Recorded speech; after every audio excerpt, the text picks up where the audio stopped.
Hello everybody and welcome back to another video. I'm SocietySucks and today I'm checking out why the UK election results are the worst in history by CGP Grey. Now this video is 10 years old, so obviously these aren't the current election results, not the ones from the last election, but I want to check it out because it seems interesting.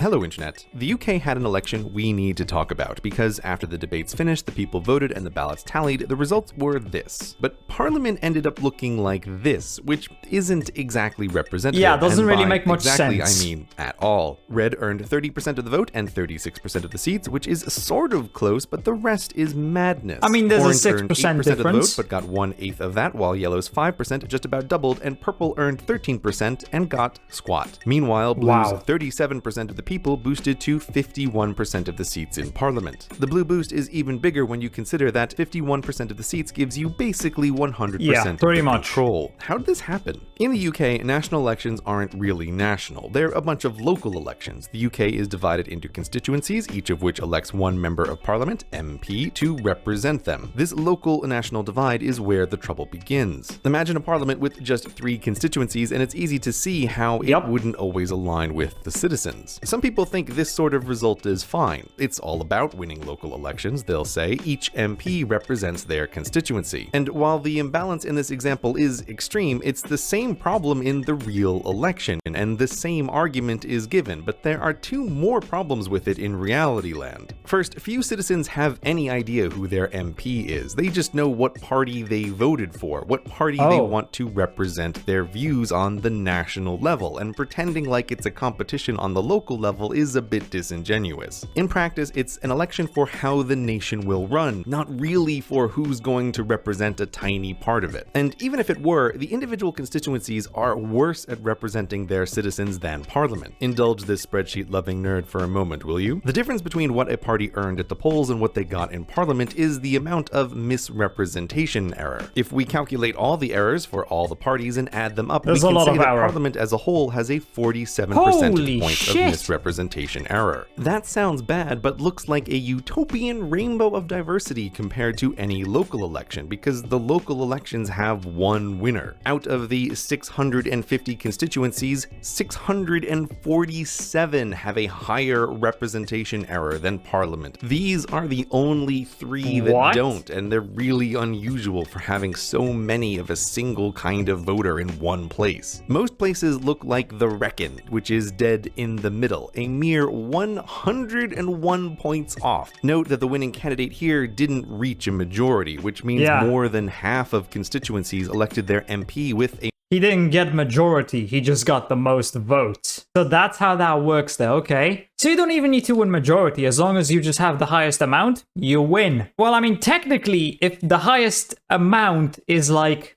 let's say 35%, you can win with 35%. I mean, obviously it depends on how many parties there are and how many people vote for each one. I mean, in the Wrekin, there's what, 5 different colors? So let's just say there's 5 parties. If 3 of those parties got 20%, 1 got 19%, and 1 got 21%, the one with 21% wins. That is stupid. That's just dumb. A minority of voters. The worst is Belfast South at the bottom of the list. Hilariously unrepresentative. Less than a quarter of the voters get to speak for the... Okay, so that's kind of almost like what I said.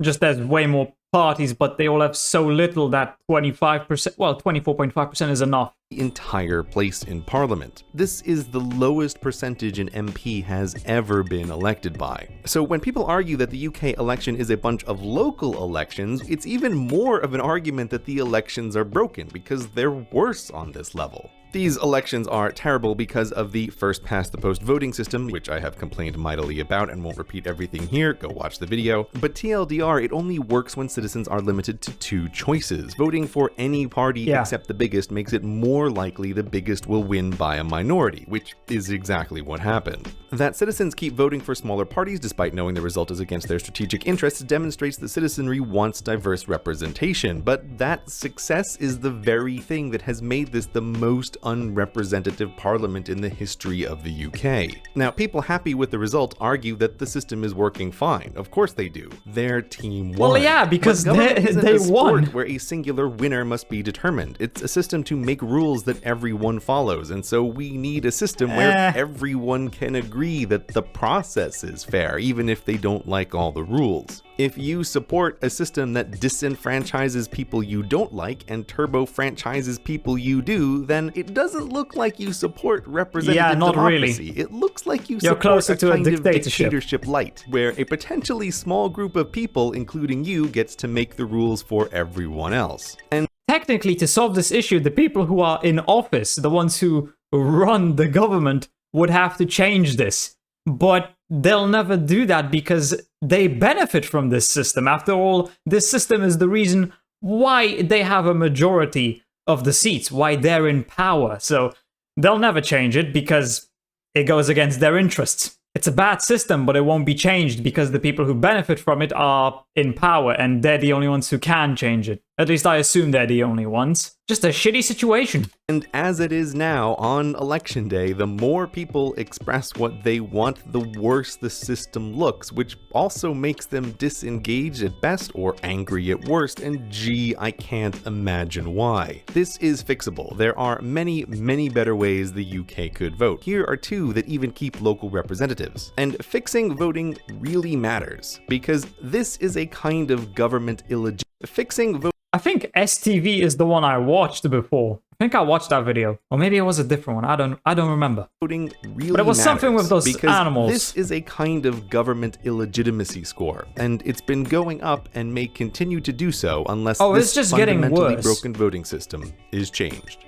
I assume nothing has changed in the last 10 years and it's all the same still today. Yeah, it's just a bad system, but I doubt it will change. I mean, yeah, it's a bad situation. It sucks. There's not really much else to say about it, really. So yeah, I hope you enjoyed this video. If you did, please consider subscribing and leaving a like. If you want to see more reactions, check out this video right here. And with that, I'll see you in the next video.